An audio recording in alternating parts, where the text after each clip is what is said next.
Jésus. Nous allons adresser un mot de prière à notre Dieu. Nous allons parler de sa part ce matin. On va lui dire de nous donner toute sa direction, de nous donner son orientation dans le nom de Jésus. Prions ensemble. Notre Dieu, notre roi tout-puissant, toi qui t'es donné à la croix pour nous, nous sommes ce matin réunis.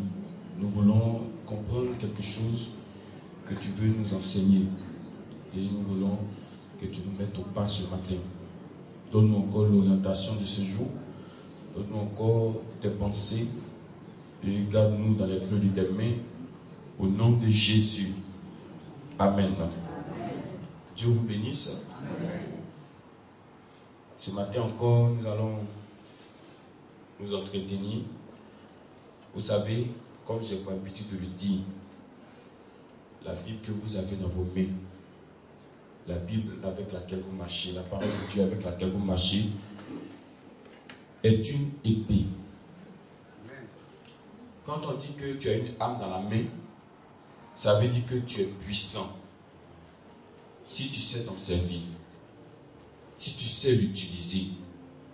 Mais si cette âme dans votre main, vous ne savez pas l'utiliser, si même vous ne pouvez pas l'utiliser, l'ennemi va toujours avoir raison de vous. L'ennemi va toujours monter sur vous.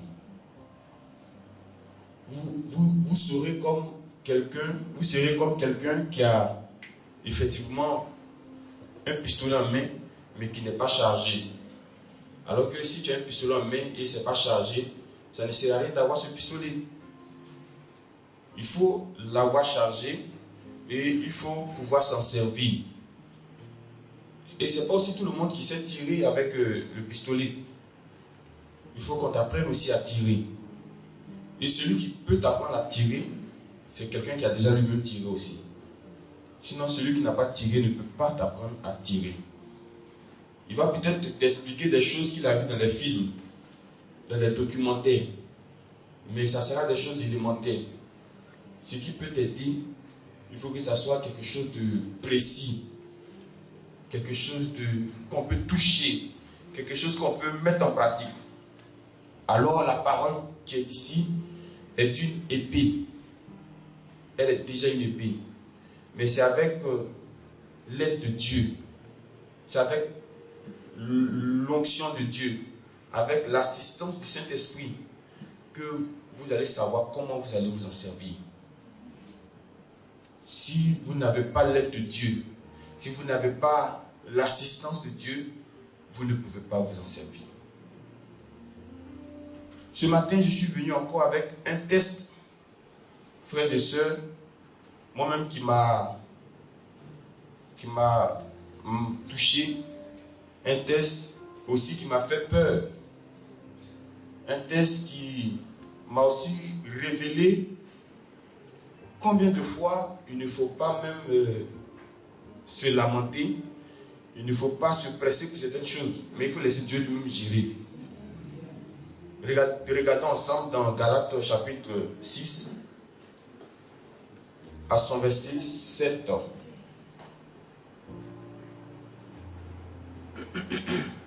Galates chapitre 6, verset 7.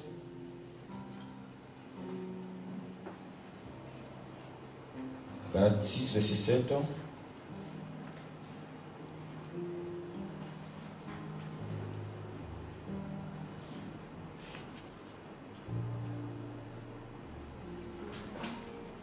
Voici ce que la Bible dit.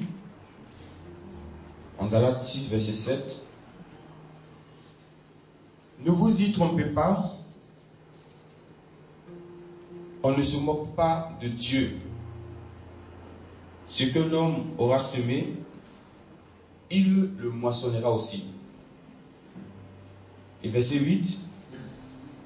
Celui qui sème pour sa chair moissonnera de la chair la corruption. Mais celui qui sème pour l'esprit moissonnera de l'esprit la vie éternelle. Dieu bénisse encore sa parole. Vous étiez là hier, bon pour certains, nous étions dans Marc 8, 32 ou 36, où Dieu nous disait que à quoi ça va servir à l'homme de gagner le monde entier s'il doit perdre son âme.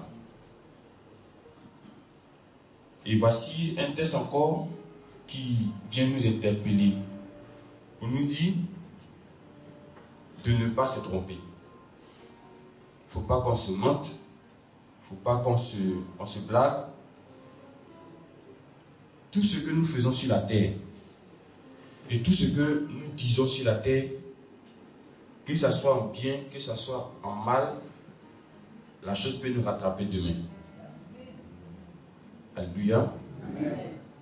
La chose peut nous rattraper demain. Quand vous analysez encore le texte, vous voyez aussi qu'il y a certaines situations pour lesquelles même tu n'es pas obligé d'ouvrir la bouche. Mais la personne elle-même qui a semé va récolter sa propre chose. Donc il y a des choses que tu peux voir et ne pas parler. C'est pas tout on entend et puis on parle. Il y a des choses que tu peux bien voir. Mais si tu vois, tu connais ce texte, tu peux te taire sur ces choses-là. Parce que de toutes les façons, la pluie qui quitte au ciel, tant qu'elle n'a pas touché le sol de la terre, elle ne remonte pas. Alléluia. Donc, tout ce que les hommes font sur cette terre est noté chez Dieu. Et chez Dieu, rien n'est caché. Rien n'est invisible. Tout est à découvert. Ce qui me plaît chez Jésus, c'est que Jésus peut marcher avec toi. Et puis en même temps connaître tes pensées. Mais nous les hommes, c'est difficile de connaître la pensée d'autrui. Mais c'est souvent quand on est blessé, quand on a été choqué, qu'on peut maintenant connaître la pensée de l'autre. Mais Jésus, avant d'aller plus loin avec toi, il connaît déjà ta pensée. Avant de faire quoi que ce soit avec toi, il sait déjà ce que tu es. Si nous avons l'esprit de Jésus, Jésus va nous révéler les mauvaises pensées autour de nous. Gloire à Dieu. Donc, quand tu as ce test avec toi, quand tu as ce test dans ta vie, tu comprends que le mal que l'ennemi te fait, tu n'as pas à craindre, parce que ce même mal va se retourner contre lui. Alléluia. Ce même mal-là. Vous savez, la Bible dit que celui qui plante n'est pas plus important que celui qui arrose. Mais celui qui est plus important, c'est celui qui fait sortir la chose de la terre. Celui qui fait pousser la chose. Et vous savez que celui qui fait pousser la chose, c'est Dieu. Tu peux mal te comporter. Et puis, te dire, mais de toutes les façons, Dieu est d'accord avec moi. C'est pourquoi jusque-là, Dieu ne me fait rien. Dieu ne me dit rien. Dieu ne s'en prend pas à moi. Parce que Dieu m'aime trop. Parce que Dieu, c'est mon camarade. Dieu, on est ensemble. Mais n'oubliez pas que chaque semence a le temps qu'il fait dans la terre. Le temps que Goyavier peut faire dans le sol, ce n'est pas le même temps que mangue peut faire dans le sol.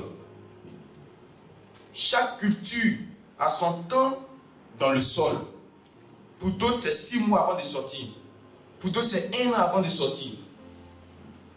Donc, chaque comportement peut aussi avoir son temps dans le sol. Mais tôt ou tard, ça peut ressortir. Et ça peut être fatal pour nous. J'exhorte quelqu'un ce matin à faire le bien. J'exhorte quelqu'un ce matin à faire le bien. Le bien, on peut le faire effectivement en acte. On peut le faire aussi en parole. Fais le bien à celui qui est à côté de toi. Fais le bien à la personne qui est près de toi. Parce que de toutes les façons, Dieu dit, si vous ne pouvez pas prendre soin de ce qui est auprès de vous, ce n'est pas ce qui est loin de vous là où vous pouvez prendre soin. Alléluia. Amen. Voici votre test de ce matin. Ce que tu plantes là, ça peut ressortir un jour. Mais si c'est bon, c'est bon pour toi. Si c'est mauvais pour toi. Donc, en un mot, rien ne se perd sur la terre, mais tout se transforme. Alléluia. Rien ne se perd. Tout se transforme. Alors, il y a quelque chose qui peut t'aider, qui peut te sauver. Puisque nous tous, ici dans cette salle, nous avons eu à semer quelque chose de mauvais dans notre vie. Mais si ce matin, tu reconnais devant celui qui fait pousser la chose, que tu as semé quelque chose de mauvais, il est capable de ne pas faire pousser cette chose-là. Parce que c'est lui qui fait grandir. C'est lui qui fait sortir le pain de la terre. Donc si tu ne veux pas que ce mal t'arrive, reconnais que tu as planté une mauvaise chose. Et que ce n'est pas de telles choses qu'il faut planter encore demain. Mais si tu continues à faire du mal, alors il y a un mal qui va t'atteindre demain aussi. Et ce mal qui va t'atteindre demain, on va peut-être soulever des gens pour aller prier pour toi, mais ça ne va pas résoudre le problème. Où on doit résoudre le problème, c'est aujourd'hui, c'est maintenant. Fais le bien. Apprends à faire le bien. Apprends à donner ce qui est bon. Parce que la même chose là te sera rendue un jour. Donc, aussi laissez ceux qui se lèvent contre vous, ceux qui médisent contre vous, ceux qui pensent mal de vous, ne vous en occupez pas. Ce que les gens disent sur vous au dehors, regardez, même Jésus, on disait quelque chose sur lui. Il a approché ses disciples, il dit, qu'est-ce qu'on dit de moi? Non, les gens disent que tu es ça, d'autres disent que tu es ceci. Bon, ok, mais vous, maintenant, qu'est-ce que vous dites de moi? Non, Pierre qui a pris la parole, dit, je sais que tu es le Fils de Dieu, tu es l'envoyé de Dieu. Il dit, ça me suffit déjà. Parce que ce que eux disent là-bas, là, demain, ça va les rattraper. Donc, si tu fais quelque chose contre moi, ça va te rattraper. Est-ce qu'il y a bien fait par là pour ça? J'ai besoin de courir, m'énerver, sauter, acrobatie, il n'y a pas besoin de ça. Le Dieu qui a dit que ce que tu sais, tu récoltes là, c'est lui qui va s'occuper de ça. Moi, je n'ai pas à faire quelque chose. Gloire à Dieu. Donc, ce test-là peut en même temps s'appliquer à nos ennemis, mais ça peut aussi s'appliquer à nous. C'est pourquoi nous, on ne doit pas faire comme eux. C'est pas parce qu'il t'a fait du mal que tu vas chercher à lui faire du mal. Ne cherche pas à lui faire du mal. C'est la cause pour laquelle tu as dit ne rends pas le mal pour le mal. Pourquoi il a dit ça? Parce que lui qui a fait le mal, ça va lui arriver. Mais toi, qu'est-ce qu'on a fait? Si tu fais le mal, quelque chose va t'arriver. Alléluia. Donc il faut suivre Dieu et laisser Dieu agir. Laisser Dieu faire. Dans ce cas de figure, il y a un fruit de l'esprit qui peut vous arranger. Alléluia. Peut-être même 2 fruits, peut-être 3 fruits. Mais un des fruits qui peut vous arranger, c'est la patience. Parce que quelque chose qui est dans la terre, il faut un peu de patience. Si aussi tu as semé de bonnes choses et tu n'as pas encore récolté ou tu n'as pas encore vu le fruit, mon frère, ma soeur, le bienfait n'est jamais perdu. Amen. Même si les hommes veulent, il ne faut pas qu'ils soient reconnaissants envers toi. Toi, tu n'as pas besoin de la reconnaissance des hommes. Tu as besoin de la main de Dieu. Amen. Les hommes, tu peux leur donner ton argent, tu peux leur donner ton corps, ta sueur. Un jour, ils vont te jeter comme chien pourri. Alléluia. Amen. Mais tu n'as pas besoin de ça. Tu as semé quelque chose, tu attends la récolte, c'est tout. Amen. Si les hommes veulent qu'ils soient reconnaissants, qu'ils ne soient pas reconnaissants, ce n'est pas ça le plus important. Il ne faut pas aussi les en vouloir. Toi, regarde ton Dieu. Celui qui fait sortir le pain de la terre. Tu as travaillé pour une famille, Dieu peut te le rendre au centuple. Tu as travaillé pour une maison, tu as travaillé pour une entreprise, tu as travaillé pour quelqu'un. Dieu n'a pas oublié ce bienfait-là.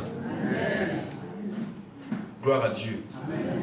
Regardez votre Dieu seulement et ne promenez pas les regards inquiets autour de vous. Vous savez, c'est vrai que Dieu souvent il est lent dans sa justice, mais il agit quand même. Dieu agit quand même. Et je pense que Dieu est en train de préparer le meilleur pour toi. Amen. Il ne peut pas te donner des choses à peu près. Il ne peut pas aussi te donner quelque chose et puis toi-même tu vas peut-être prendre ça aussi à la légère. Dieu prend son temps, il te forme, il prend son temps, il prépare la chose. Et quand toi-même tu es dans cette chose-là, tu sais que le temps de Dieu était opportun. Frères et sœurs, je me réjouis ce matin de ce test. Je suis dans la joie parce que, au moins, si les hommes me font du mal, je n'ai pas à m'en faire, Dieu s'en charge déjà. Je me réjouis de ce que aussi, si j'ai mis quelque chose dans la terre, je ne l'ai pas fait pour l'homme, mais je l'ai fait pour Dieu. Au moment opportun, ça va sortir de la terre, ça va pousser. Pour certains, ça peut faire 6 mois. Pour d'autres, ça peut faire 1 an, 2 ans, 3 ans. Mais ce qui est sûr, ton temps de gloire aussi va venir. Amen. De la manière que ça pousse chez l'autre, ça va pousser chez toi aussi au nom de Jésus.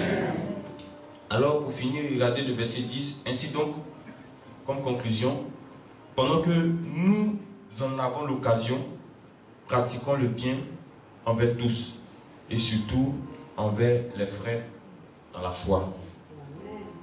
Pendant que nous avons l'occasion, il faut pratiquer le bien. Plus de bien, c'est plus de bonheur qui va t'arriver demain. Alléluia. Mais ne promets plus les regards inquiets, ne t'occupe plus de quelqu'un, ne regarde pas le mal que les hommes te font. Si tu veux regarder ça, tu vas mourir jeune, tu vas mourir avec des crises cardiaques, alors qu'il y a des gens qui sont morts bien ensevelis même. Alléluia. Voilà, mais si tu veux regarder ces choses-là, tu ne peux pas avancer dans la vie. La vie là, c'est fait de beaucoup d'épreuves, beaucoup de difficultés. Mais il faut qu'on regarde Dieu seulement. Gloire à Dieu. Regardez-le et qu'il vous fortifie encore ce matin. Qu'il vous donne encore beaucoup plus de force à pratiquer le bien au nom de Jésus. Que Dieu nous bénisse.